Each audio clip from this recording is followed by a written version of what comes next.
Hey everybody, John Malanca here, United Patients Group, and just finished a very touching podcast with a mother and daughter team. Both are doctors, Dr. Gloria and Heidi Horsley. They're at the mother-daughter team, bi-coastal California and New York, and they have a foundation called Open to Hope Foundation, and their mission is to helping people find hope after loss. And it's something that's been near and dear to me after losing my wife, Corinne.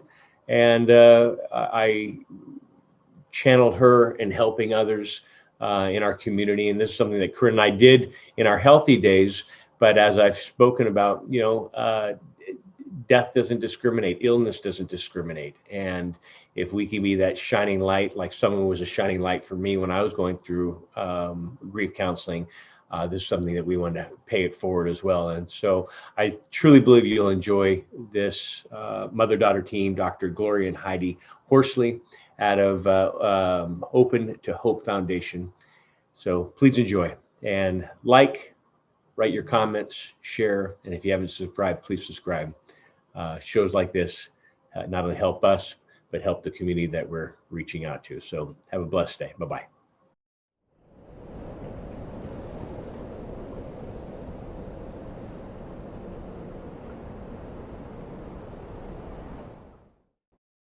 Good morning. I say this morning because it's 9 a.m. We normally don't film in first thing in the morning, but John Malanca, United Patients Group, be informed and be well. We have a mother-daughter duo, and I'm excited to have you both on. There's Gloria and Heidi Horsley.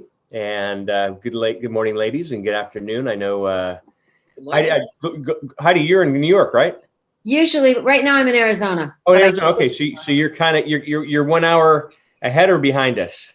I'm 1 hour ahead of you. So ahead of you. So yeah. You're getting closer into morphing in the time zone with your mom and I here. But yeah. Dr. Gloria Horsley and Dr. Heidi Horsley are bi-coastal mother-daughter team and founders of Open to Hope Foundation with a mission to helping people find hope after loss. They host a weekly award-winning cable show as well as a podcast. Heidi is an adjunct professor at Columbia University and serves as the advisory board for the Children's Brain Tumor Foundation. Gloria is a former faculty member for the University of Rochester and a member of the Forbes Nonprofit Council. Together, they serve on the advisory boards of the Elizabeth Kubler. Is it Kubler? Yeah. Kubler-Ross Foundation and the Tragedy Assistance Programs for Survivors of Military Loss, also known as TAPS. They have authored 8 books and numerous book chapters and articles, and give workshops and keynotes around the world, around the country, but I'm certain you do this around the world as well. And welcome, ladies. Thanks for being on. Thanks, John. Great to be on, John. So how we met, one of my best friends from high school, and we're continuing, we still work together. You're his neighbor, Gloria. Yeah, my dad's neighbor with Chris, both of you. So I remember the day your husband passed away, and he shared, I said, how's it going on? He's like, I'm just really sad. My neighbor's husband passed away, great guy. And then he started talking about what you and your daughter do. And I said, poof, I would love to talk to her. He said, well, why don't you get her on the show? And I said, even better. So I'll get a little therapy session and share your story with others as well. And so the Open to Heart Foundation, Open to Hope Foundation. Yeah. What do you do there? Well, years ago, in 1983, my son Scott was 17 years old, and his cousin and he were in a hideous automobile accident. They hit a retaining wall, and the car blew up, and they burned to death. And I was a therapist at the time, and I also taught at the University of Rochester. And over the years, I'm a family therapist and an MFT also. And over the years, I, just did family therapy. And then with the advent of the internet and getting involved with an organization called the Compassionate Friends, they asked me 14 years ago if I would do a show to put on their website. They specialize in loss of children. It's a peer support group. So 14 years ago, I started the show, and then with the advent of the internet, it just kept rolling. And Heidi said to me, Mom, you're not talking about sibling loss. And I said, well, yeah, if you want to talk about sibling loss, join me, because she's a psychologist, teaches at Columbia, and she came on, and it's all history now. We have 1 million people listening to our podcast, and Heidi, you can take your side of it, but that's kind of how it's gone, John. That's definitely how I got involved, is saying that there was not a sibling lost voice. And we as siblings feel very minimized and unacknowledged anyway. So I felt like that was happening here. And so my mom said, come on and be my co-host and be careful what you wish for. But when my brother died, I was 20. So I was asking how old you were. Yeah, I was 20. I was not in the field of grief and loss. I was not in the field of psychology. I was in the field of fashion merchandising. It was in college, having fun and, having a very college experience and not a care in the world. Yeah. And then my brother died, and it turned my world completely upside down. It sent me into an existential crisis, and I really had to look at why I was still here, what my purpose was, and what my meaning was. Yeah. And it took me several years. I dropped out of school for a while. I really had to go deep into what my purpose was. And, at the end of that time, and I was working in retail at the end of that time, I decided, okay, I want to go back to school and major in psychology and become a grief and loss person and help people navigate the waters of grief and loss and find hope again and really help siblings. That's really my sweet spot. But I work with everybody. I have a private practice in New York City. Yeah. It's amazing I say amazing how we have to reinvent our life when something like this happens. And, and I tell I have chills right now sharing this, but one thing that I go out sharing with complete strangers is I see a couple, and I'll be on, I've talked about this on my show before, but I'm an avid, Gloria, you and I are out here, and we have the beautiful mountains and hills. And so I go running up there and mountain biking, or have my road bike and, ride the streets around here. But, I'll stop and I'll see couples and I'll say, is this your wife? Mm-hmm. He looks at me like, yes, my wife. And I said, I just lost my wife to pancreatic cancer. And cherish this, because life can be taken away from us in a bloody instant. And next thing you know, they're crying. I'm crying on this trail. They say, can we pray with you? Can we give you a hug? And then I go on my way. But it's amazing like you said, you had to reinvent yourself. And Gloria, you being, your Heidi, you saying to your mother, there's nothing about siblings on here. And, there's the major. John, can I say one thing about something you just said, which I think is so important, because, I lost my husband 2 months ago. You do something that I can't tell you over the years how important what you do is. You tell people what you've lost so that they can support you. Yeah. So many people are quiet and silent. You run, you stop, you say, this is what I've lost. Yeah. And when you do that, people are good. You get validation and acknowledgement, which is what we want after a loss. And they cry with you and they appreciate each other. And I agree with my mom. We need to teach people how to be good grief support sometimes. Talking about it, I have, when my dad passed 12 years ago, this Christmas Eve, I did a grief counseling with her, and it was nice. And it was through the church. And it was actually my old principal, Sister Joanne Clare, who just was awesome. But it was for spouses and widows. Mm-hmm. And I went. She said, "Of course you'd come." And I loved it because we broke the groups up. 1, 2, 1, 2, 1, 2, 1, 2, 1, 2. Ones go here, twos go this way. My mom got to go this way. I got to go this way. And she got to mourn her way and be strong as a wife, and not be strong for her son. But I was able to. So that was my first experience of grief counseling and the benefits of grief counseling. And so, one of the things you're talking about, though, is peer support. Mm-hmm. And we know that one of the things Heidi and I have found in our research and in our work with thousands of people is the number one thing is peer support and information. And those are the two things you get. So, boy, anybody who's listening to this, you're a perfect example of what peer support can do. I'm holding back tears because I don't know how strong. I know how strong. Of course you miss her. Oh my gosh, more than you know. And well, she was your partner, right? In business also. In life, in business, and that's hard. That's really hard. You don't expect someone to die, Oh my gosh. Heidi, she we're the same age, and didn't drink, didn't smoke, worked out, stayed healthy, positive. And I've sat in on other pancreatic cancer call-in webinars, so I couldn't answer, but it was with MD Anderson, Sloan Kettering, Johns Hopkins, all the main ones. And they said, here are the reasons why someone passes with pancreatic cancer. Obesity, no. Alcoholic, never drank. Heavy smoker, never smoked. No love, high stress. I'm like, tell me something that makes sense. And so that's the part that I go through. And there's a stage of the grief. And it's funny, I just came across this, and I'll share it before our call's over. Maybe you guys can comment on this. But Corinne and I, with our company, we did a stages. I'll show you right now, actually, a stages of grief. And we did this in our healthy days, helping others, and even not knowing that it was us. And I just came across this the other day. Loss, hurt, shock, numbness, denial. I still go through denial that she's still going to walk through that door.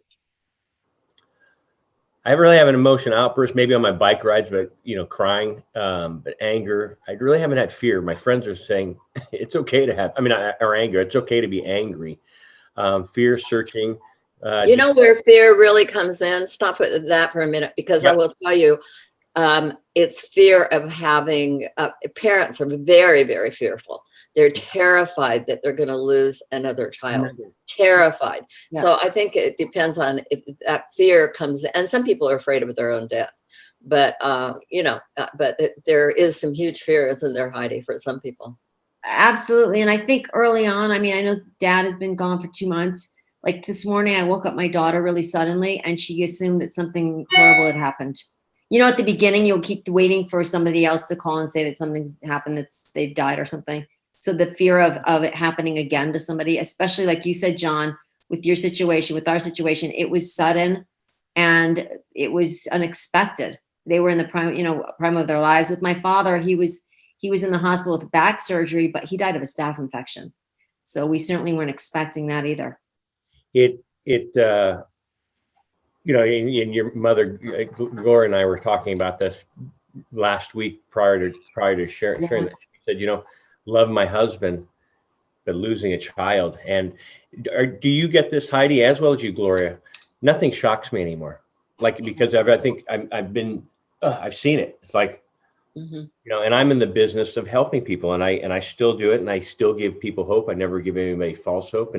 But the love and the surrounding, the love from complete strangers when they found out that Corinne passed was just, I just said, oh, the human race, there's some wonderful, wonderful people. And you know what? 3 years later, I still have complete strangers send me cards praying for you on this day.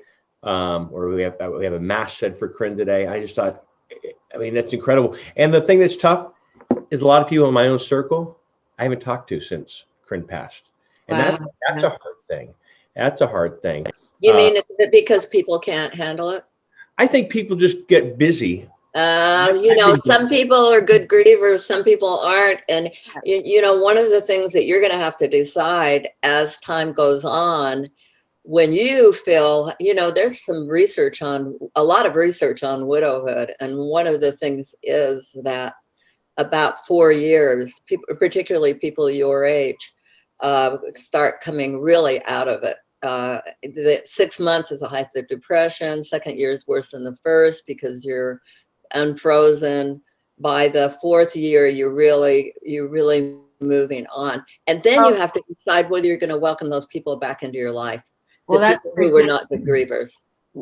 Well, and I'll say I worked with 9/11 widows for 10 years. They were all women. They'd lost firefighters in the World Trade Center, and we did a longitudinal study. And what we found out with them is that it took 7 years to really embrace their new identity. Because like you said, John, it's an identity loss. Oh, gosh. Who am I? I'm a married person, but I'm not a single person, but I'm too young to be a widowed person. You know what I mean? It's like, where do I fit in? Who am I now? You've nailed it on the head. And I think that's why, too, for me, COVID hasn't been that major of a catastrophe for me. And I know it will upset a lot of people, but I was, went from having a partner by my side this whole time and then not, and then by myself. Now with COVID, working, home office. And then every day I get up and go for a ride or a run. That's been my therapy. That's been my drug of choice. Big. Is doing that. And Well, so, I go golfing every day, but before we get, I don't want to lose this point for No. people who are listening to this and watching it. And that is, I happen to be 81 years old. So having my spouse die, I believe, is a little different for me because it's, you know, we're older, life ends, you know, there's a trajectory. So it's a different experience for me because there's also a big community for me.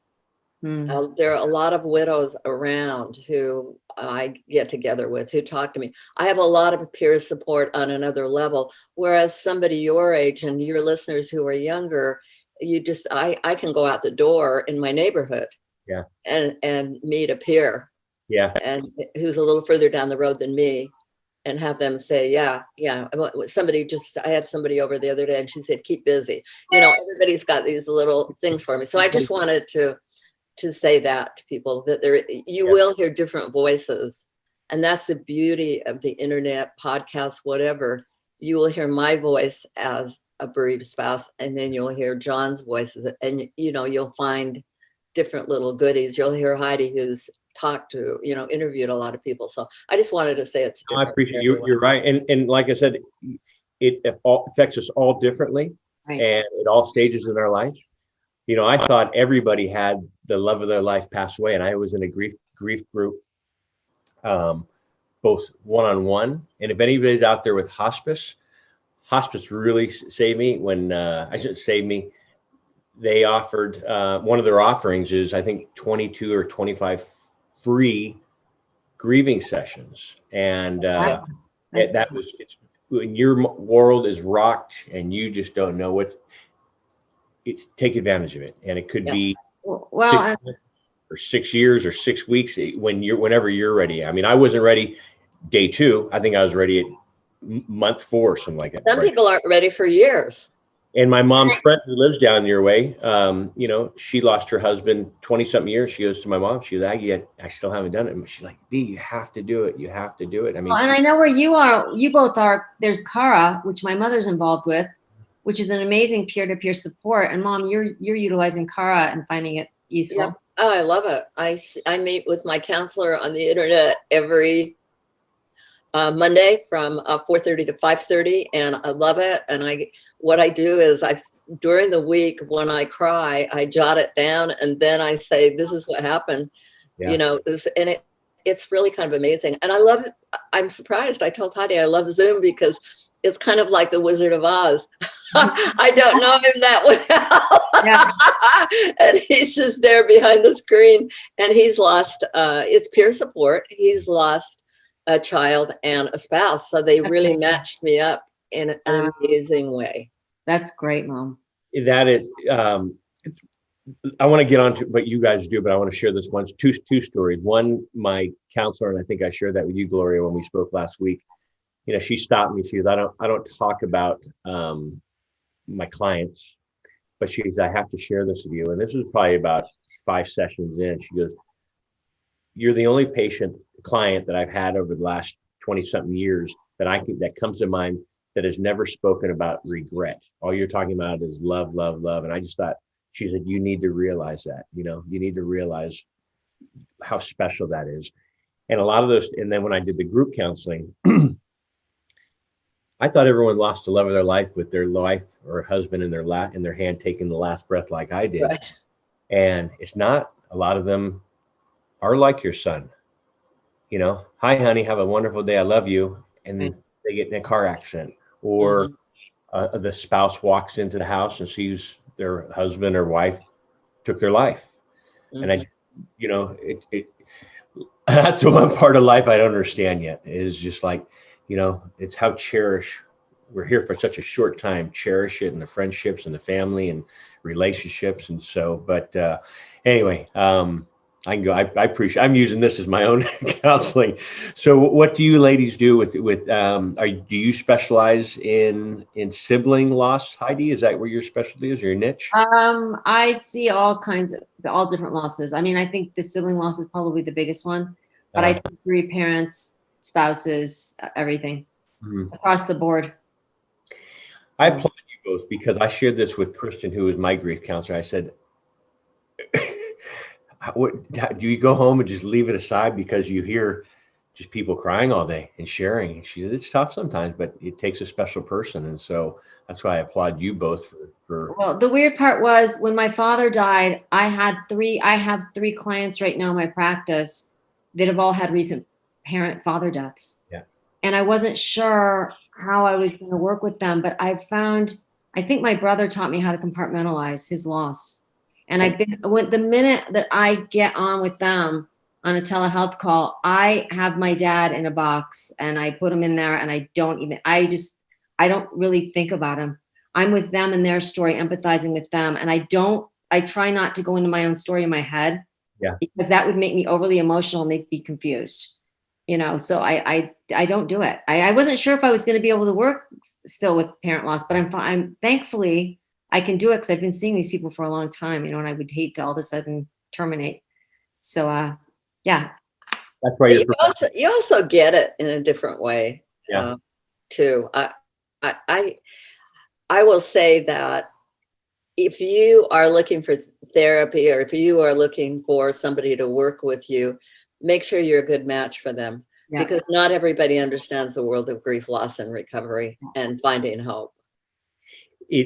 When I met with the lady at Kristen's, her name, at hospice, I had my original consultation with her before they wanted to let me out into in the group, because they wanted to see where I was. I remember they asked me, "Do you drink? No. Do you do drugs? No. Do you do that?" I said, "I'm sad. Yeah. I'm stable, but I'm sad. I'm not going to take my life. I'm sad. My wife." She's, I get it. So at the end of the day, she's like, "So what do you think?" And I said, "Wonderful." She said, "I appreciate your help." She goes, "Do you think we're a good match? Or do you want me to refer?" I said, "You're with me. We're doing this together." She goes, "Great. I really wanted to do this as well." So my first 23 to 25 sessions was a one-on-one with her, which it really wasn't. She was basically thrown in there to say, okay, is this guy stable enough to go into the group? But we hit it off, and I just felt, again, Corinne saying, "No, this is who I want you to be with." And I could not have been a perfect match. And so you are right. Make sure that person is with aligned with you, I should say. Yeah. Right. And some people aren't as forthcoming as you are. They wouldn't go head to head with their therapist. They would just sit back quietly and say, "Okay, what time do I come?" And especially if they've really been hurt and damaged in it. They're really what I did, and she said, "I applaud you because I use applaud a lot lately. I've been meeting some great people, so thank you for coming on." But the first day I went in there, and again, it's your world is rocked. I walked in with our wedding album and photo albums, and I said, "This is who we're talking about." Wow, that's beautiful. She's crying in the middle of the love it. I would love it if a client did that. You brought her right into your world very quickly. Totally. And so she knew day one who we were talking about. Mm-hmm. Awesome. Hey, you mentioned something about not being suicidal. I just wanted to say one thing about that, since you brought up the suicide word, and that is sometimes people who don't understand, I would say therapy, just people in general, grief and loss. I remember saying when my son died, I want to join him. Mm-hmm. I want to be with him. I want to join him. And people get a little bit mixed up with that being that I want to kill myself. No, I just want to join them. And I remember a man that had been in the Holocaust that I talked to once said, "The pull of the grave is strong." Mm-hmm. And keeping your energy up early on, you have to. Well, and that's why, my mom and I both served on the board of the Compassionate Friends for many years, which is an organization for bereaved children, grandchildren, and siblings. And, that's why when bereaved parents or anyone says, "You know what, I don't want to go on," we always say, look for somebody, anyone in your life that's worth keeping you here, and try to stay for them. I think we all have those thoughts. Mm-hmm. Well, of course. Yeah. And I shared that with my mom and I would say B's name, who lives down your way. I've known her my whole life. And I remember going to dinner with you know how many times I've gone to dinner with my mom's friends and we go, boy, common denominator, we're all widows. I'm like, You're like, wait a minute, what's wrong with this picture? you know, and I will tell you where you need to go is Soaring Spirits Foundation. Michelle one, Hernandez. And what was it called? Soaring Spirits Okay. Foundation. That's what I was thinking, Mom. And it's run by Michelle Neff Hernandez. Okay. It is the organization for younger widows and widowers. They have every, you know, Michelle does all ages, but there's a big group of younger people your age, and they're fabulous. And they have the most fun workshops, and they're really wonderful when COVID's over. But they've got a great online presence, but their conferences are dynamite. Cool. I will definitely, you know, because I'm ready to do it again. You know, I did this. I can't believe it's been 3 years for Corinne. I mean, just a blink of an eye, and you know how, just show you how, again, how short our time is here on this earth. You know, cherish every moment. So you ladies, you both were, you're bi-coastal business partners. Mhm. So you had to have done video calls before all this COVID stuff. I know you said, Gloria, this is all new to you, but how did you guys work your business, or were you constantly on the phone with each other? We actually do video every Monday. But I mean, before COVID. Oh, before COVID, we were doing it.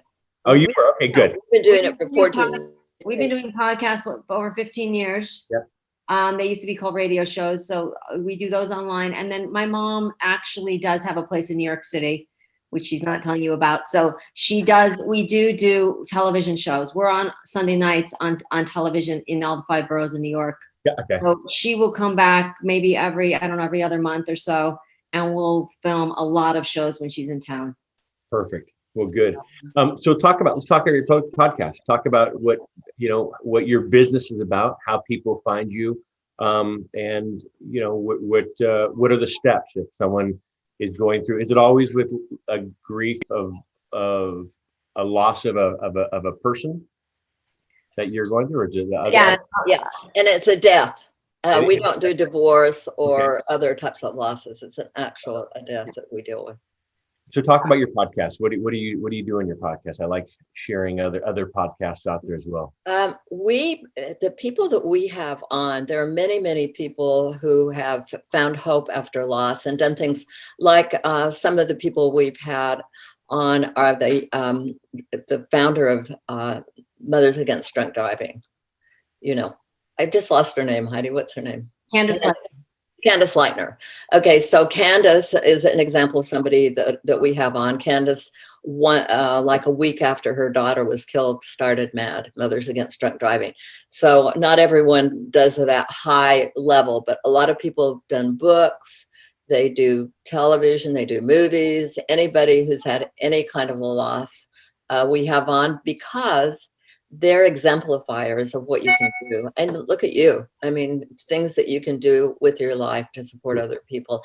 But some things are small. And we say this to people, you know, maybe helping a neighbor who's had a loss, just reaching out next door, like Chris, my neighbor, and helping people and volunteering and that kind of thing. So those are kind of the people we have. We have big name people, and then we have people who are just helping their neighbor, right, Heidi? Absolutely. But I think one of the things that's very important for us is that we want to interview people that have had the losses and have found hope, because sometimes you haven't found hope yet. And so we don't want those people on our show yet. So John, you're someone that, although you still grieve Corinne's death and you still miss her, there's also a very hopeful piece to your life, and, you know, a positive aura that you're giving out. So that's the message we want, because people that are watching us don't know how they're going to survive, or even if they want to. They need to hold on to people further down the road, or people that have found hope like us, so that they can figure out how they're going to get up tomorrow. And that's the one thing, talking about getting up tomorrow, that's the one thing from day one, I made myself get up, and I'd go for or get on my bike, go for a ride up in the mountains, listen to music, and just cry. But I did it every day. That was my therapy. Gloria, you mentioned about neighbors and you know, like Chris coming over and just checking in on you, and that has affected him. It really has, and he lost John, his brother, Right. a year ago as well. And he's just, that's again, someone who didn't drink, didn't smoke. And I've worked with, his brother John and his wife Janelle, I think for the past 6 years of when John was diagnosed. I had a place in Montana, and the phone rang. It was Chris. I've known Chris my whole life, and I'm an emotional guy. I was emotional when Bill Walsh retired for the 49ers. And to hear Chris's voice, I said, "What's wrong? What's wrong?" And him sharing that and opening up. But a lot of people, you get this as like a neighbor. I don't know what to say to them, and I say, tell them you're just thinking about them. All you have to do if your neighbor is wave to them. Wave. Because how about the people who turn the other way in the grocery store or whatever, or run the other way? I mean, all you have to do is wave. And just thinking about it, I get that. I still have friends of Corinne's that I've never met. And they said, we've watched your love story blossom on the internet, because Corinne was always big on posting our life. And I've never met these people, and they've texted me or written me an email and said, "Hey, just thinking about you and Corinne today, and want to make sure you're okay." And I just had the lady do that on Saturday, and again, I had never met her, and I just thought, thank you, and it means so much that that people are thinking, and like you said, it just. You know what? One of the other things we do are tips and tools and all that kind of stuff. You should put your chart back up, because I liked it. I didn't mean to No, I didn't know. But because at the end of it, you're getting towards what Heidi and I do, which is, look, I mean, look at the stuff you're talking about. Yeah, I like it. We're very strength based. So, coming around, that's a really kind of cool thing. Mom, I like that John put new strengths. Yeah. And new patterns, because we learn new strengths that we maybe have never used or didn't know we had. Mm-hmm. And this is something that Corinne and I made, I want to say 7 years ago, when, we could have run the Olympics. I mean, meaning health-wise, we were healthy people. And we worked with so many people that we're in the business of illness.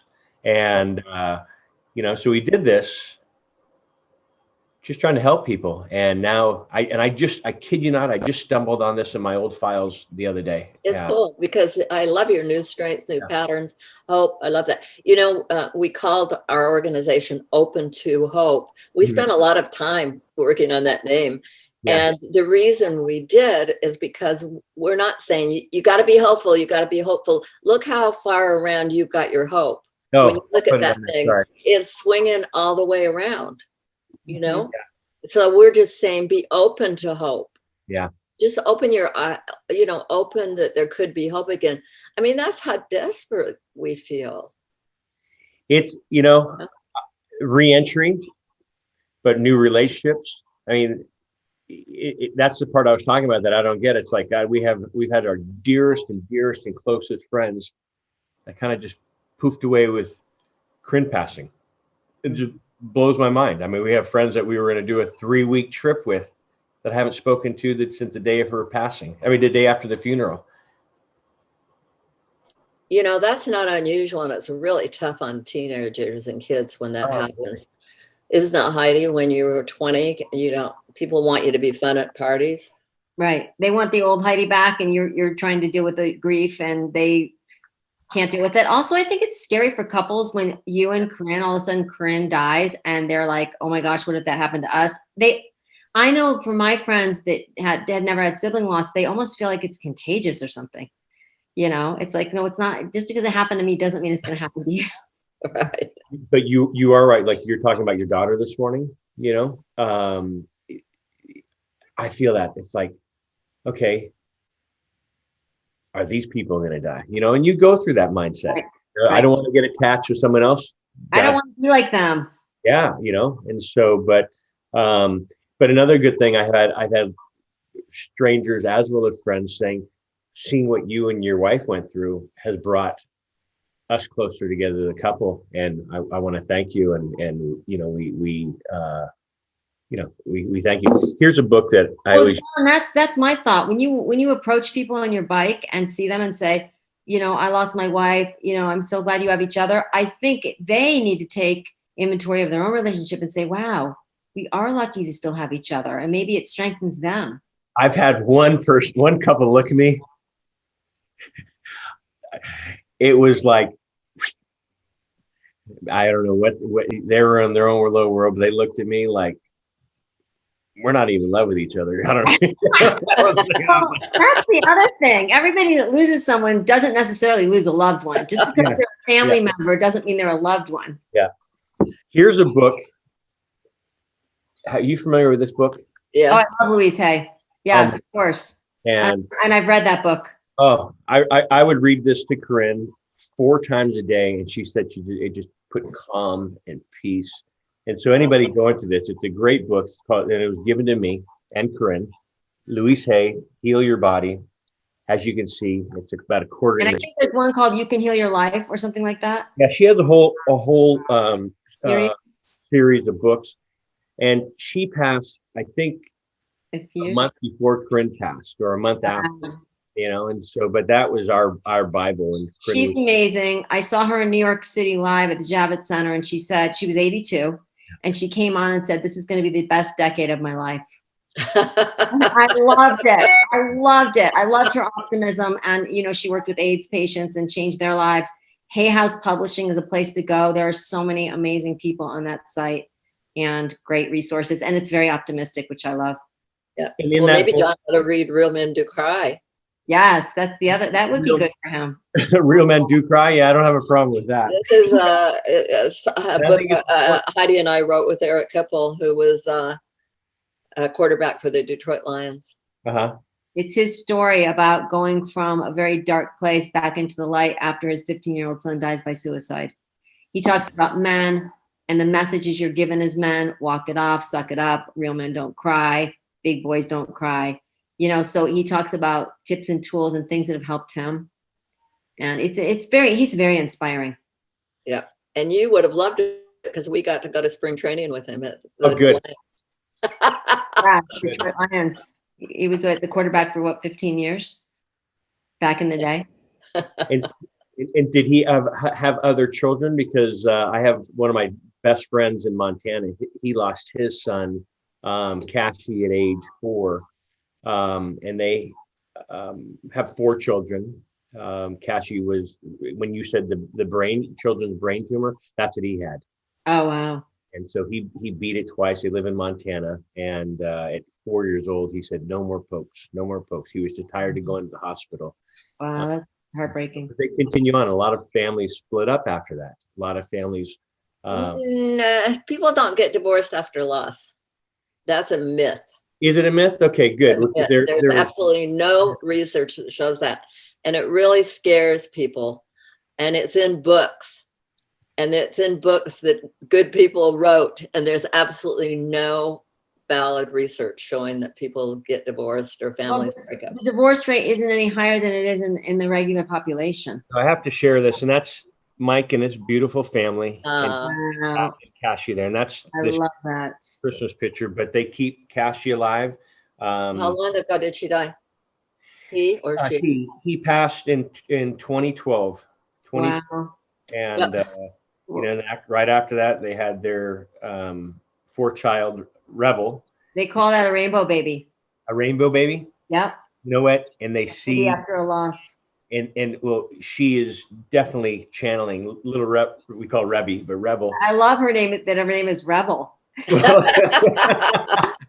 they're in Montana. They're true Montanans with just a heart of gold. And he's like my little brother, and he and his wife. Corinne and I are our best friends. And we'll shoot him our way. We'll have him on our show. Definitely. You know what? And he is someone that talk about hope and what he's done.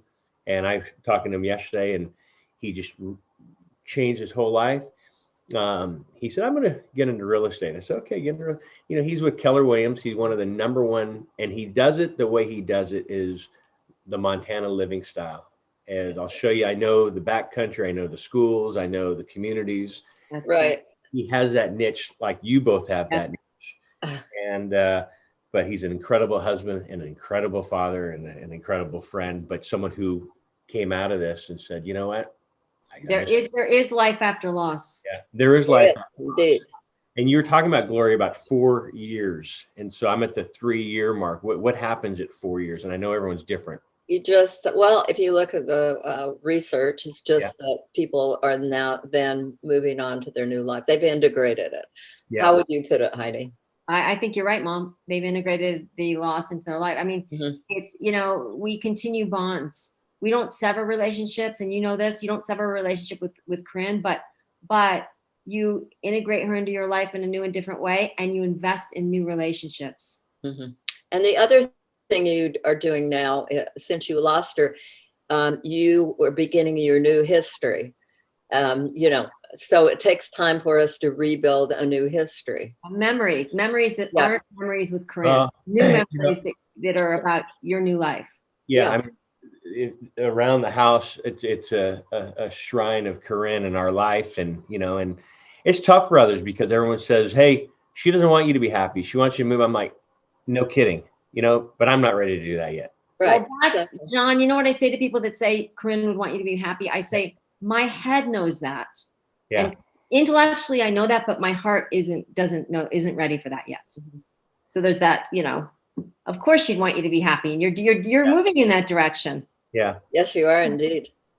I think everyone needs a hug, and but there's times that it's like, COVID. I tell others, like, boy, probably the worst time in the world to be single is during COVID. It's like, I'm already a germaphobe as it is, especially you folks getting on a plane here in the next 48 hours. Go to Soaring Spirits. They've got a lot going on online.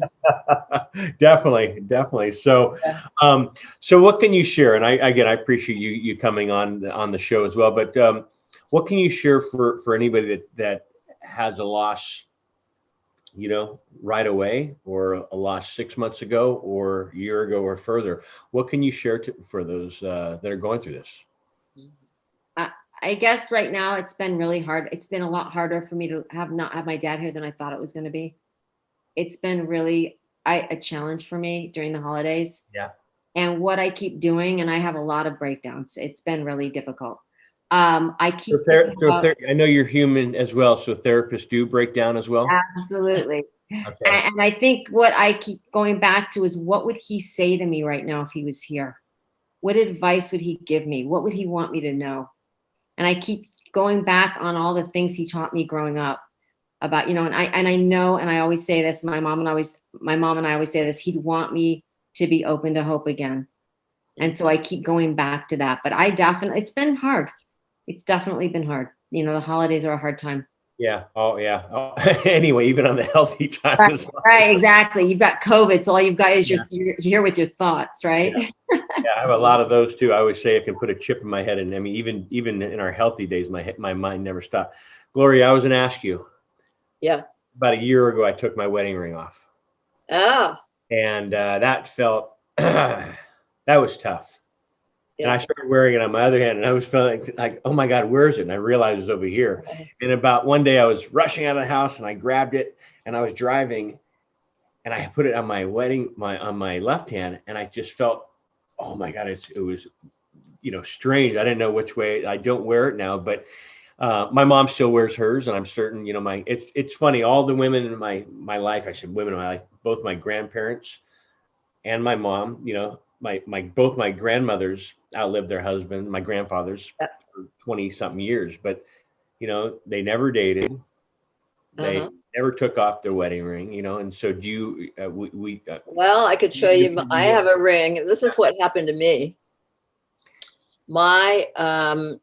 This is not a wedding ring. Yeah.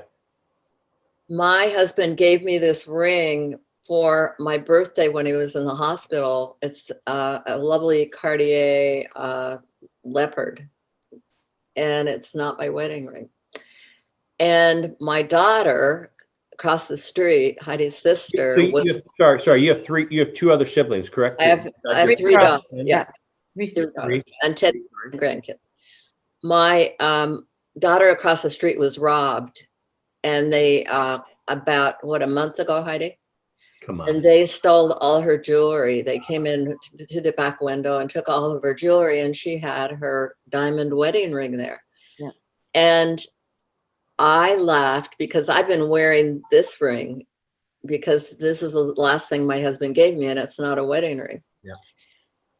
And so I gave her my diamond, and it was so great because I have 3 other daughters, and how would I ever decide who to give it to?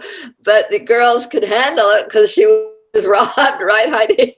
Oh, I thought it was great. I would have been able to handle it You're regardless. not smiling, Heidi, when she was telling that story. No, I thought it was great. I don't care about that. I thought it was great that she did it. I love that. Yeah. I was totally fine with that.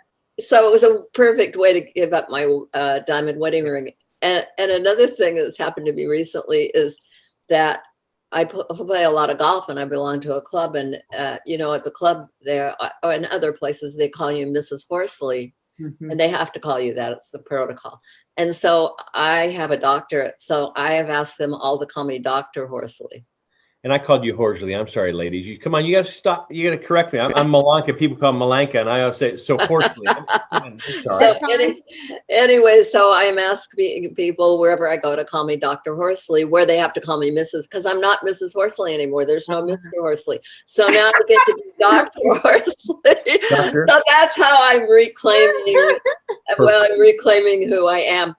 And I have to say, you ask what advice this man who was on, I get advice every week because we do podcasts, and people give me great advice. And we had an ex-Marine on whose wife died, and he's been raising his 2 kids. And he says, keep on keeping on. Keep on keeping on. And I was going to say, Mom, we have so many tips and tools. I think, John, one thing that was so key, which is in line with keep on keeping on, is you get on your bike and you ride it out. And trauma and grief gets trapped in our bodies. We need to move them physically. We need to walk. We need to run. We need to bike. We need to hike. We need to keep moving. Yeah. And that is really, really key after a loss. Heidi, what was our men's group he was on? I forgot the name of the men's organization. Herb Knoll? With Herb Knoll? Yeah, Herb Knoll.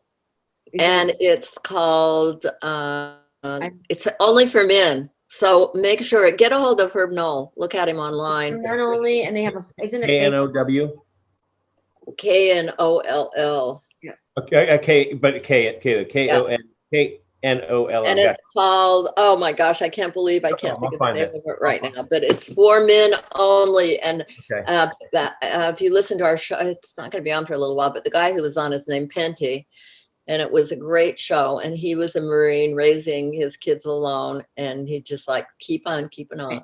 And he's a young widow like you, John. You guys hit it off, actually. Yeah, you would. You have a lot of similarities. Good. So how can people find you? And I want you to plug what you're doing, your show, your podcast, our books, website, everything.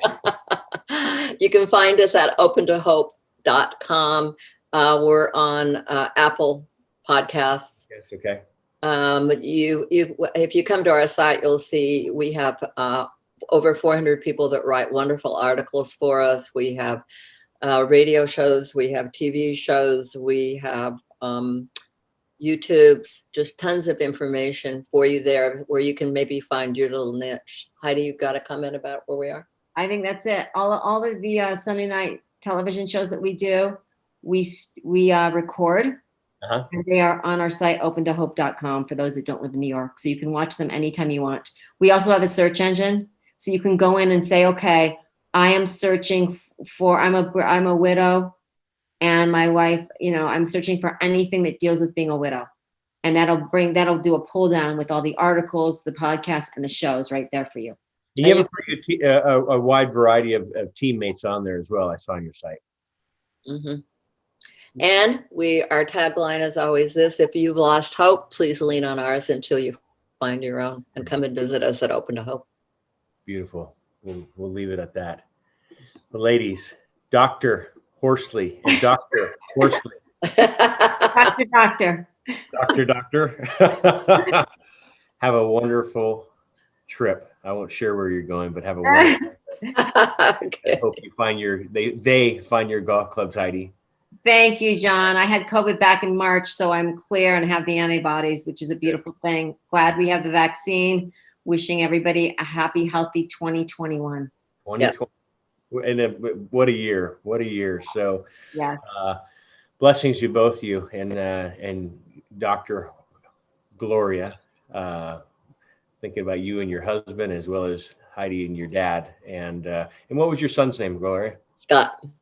Was it Scott? Scott. Scott. So anyway, anybody going through anything tough and rough and need a little hope, Dr. Horsley and Dr. Horsley are available. And thank you, ladies. And Thank you, John. John Malanca with United Patients Group. Be informed and be well. And we'll see you soon. Thanks again. Bye-bye. Hi, John Malanca here with United Patients Group. I hope you've enjoyed our videos. Please click like as well as subscribe to our channel here on YouTube. Also, follow us on Twitter at UPatients Group and on Facebook at United Patients Group, as well as for our podcast. Please click the link in the description below. We'll see you there. Bye-bye.